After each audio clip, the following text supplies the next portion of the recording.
Yes sir, काय घटना होता, काय कारवाई केली सांगा सर.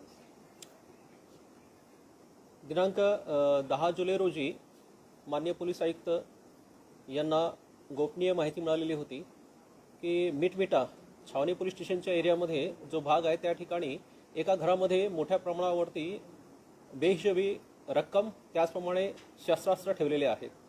त्या अनुषंगाने माननीय पोलीस आयुक्त छत्रपती संभाजीनगर यांनी आदेशित केल्यानुसार गुन्हे शाखेची टीम त्या ठिकाणी पोहोचून त्या घराची झडती घेतली असता त्यामध्ये एक महिला शीला साळवे म्हणून आढळून आली.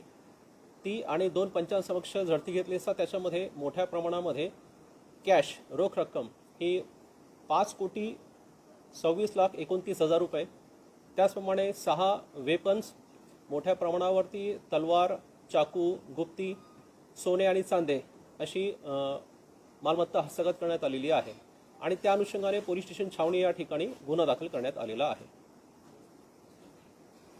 कुठल्या गुन्ह्याच्या अनुषंगाने ही सगळी कारवाई होती की सहज माहिती मिळाली म्हणून छापा टाकलेला आहे? कारण नाही, या घर आहे तो संभाजीनगरचा एक नामांकित डॉन होता असं म्हटलं जातं. हा, या ठिकाणी जे व्यक्तीचं घर होता त्याचं नाव आहे बाबा फर्जन अर्देशीर दोरडी.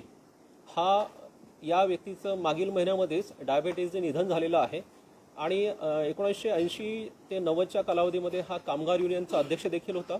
याच्यावर गुन्हे देखील दाखल झालेले आहेत. तर एक महत्वाचं की ही जी कारवाई झाली फक्त बेहिशोबी पैसे ठेवले एवढी माहिती मिळाली म्हणून झाली की दुसराही काही उद्देश होता? नाही, याच्यामध्ये गोपनीय माहिती मिळालेली होती की याच्यामध्ये बेहिशोबी मालमत्ता तर आहेच परंतु शस्त्र देखील आहे आणि त्याच्यावर ऑलरेडी गुन्हे दाखल असल्यामुळे ही कारवाई अतिशय गोपनीयरित्या करण्यात आली.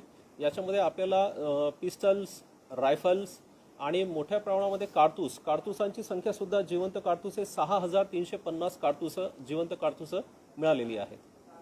गन्स आणि ते ॲम्युनिशन किती, कारतुसांचा गन्स आणि रायफल्स किती होते त्याची? याच्यामध्ये आपल्याकडे 2 पिस्टल आहेत मॅगझिनसह, 4 रायफल्स आहेत. याच्यामध्ये म्हणजे 12 बोरचे रायफल आहे, .22 रायफल आहे आणि जे कारतुसं आहेत ते सर्वच प्रकारची कारतुसं याच्यामध्ये इन्व्हॉल्व आहेत. कुठल्या गुन्ह्यात ही वापरली होती अशी काही माहिती आहे याआधी? त्या अनुषंगाने काही चौकशी? याच्यामध्ये जी वेपन्स आहेत ही वेपन्स ही परवाना असलेली वेपन्स आहेत. 4 वेपन्स, 2 वेपन्सची परवान्याच्या संदर्भात आम्ही चौकशी करत आहोत आणि हे वेपन्स वापरली किंवा कसे याचा सुद्धा तपासाचा एक भाग आहे तो आपल्याला पुढे कळवण्यातच येईल. कारतुसांची संख्या ही 6,350 आहेत. त्या रायफलमध्ये वापरणारी कारतूस आहे का सर? हां, ही पिस्टलची पण आहे आणि रायफलची पण आहेत दोन्ही.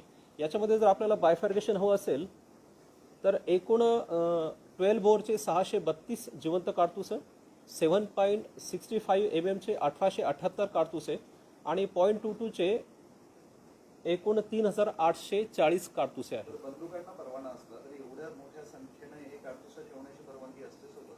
त्याचाच हा तपासाचा एक भाग आहे म्हणून आम्ही ती जप्त केलेली आहेत आणि पुढील कारवाई करत आहोत. छावणी परिसरामध्ये जिथे मिलिटरीचा एरिया आहे त्या ठिकाणी हे सगळं मोठ्या प्रमाणावरती शस्त्र आणि कारतूस मिळाले. मिलिटरीकडून याबाबत आपल्याला काही विचारणा झाली आहे का किंवा त्यांच्याकडनं काही वेगळी तपासणी करण्यात? आता ही जी कारवाई आहे ही 10 तारखेला म्हणजे कालच झालेली आहे. रात्रीला उशिरा गुन्हा दाखल करण्यात आलेला आहे. तपास आता जे आमचे छावणी पोलीस स्टेशनचे प्रभारी अधिकारी आहेत त्यांच्याकडे दिलेला आहे.